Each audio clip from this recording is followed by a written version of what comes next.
गोष्टी देशात साठा काही प्रमाणात जरी असला तरी युद्ध जर अजून भडकलं तर त्याच्यामध्ये प्रश्न ठीक आहे। एलपीजी गॅसचा मोठ्या प्रमाणात जे ऑटो आहे तसं फार मोठा तुटवडा असं आहे की आता ह्या गोष्टी देशात साठा काही प्रमाणात जरी असला तरी युद्ध जर अजून भडकलं तर त्याच्यामध्ये प्रश्न निर्माण झालेलाच आहे, नाकारत नाही आपण। इथेनॉलवर आधारित शेगड्या सुद्धा काही ठिकाणी लोक वापरतायत, लाकडाचा पर्यायाने वापर करतायत।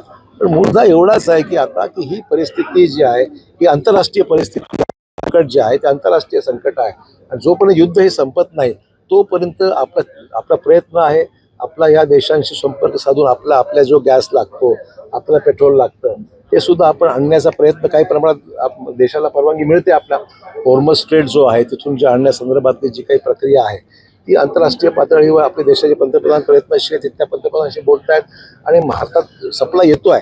पण युद्धाची परिस्थिती काय पुढे होईल याच्यावर बरंचसं अवलंबून राहणार आहे, परंतु लोकांना त्रास होणार नाही एवढी काळजी जेवढी घेणं शक्य तेवढं आपण घेत आहोत।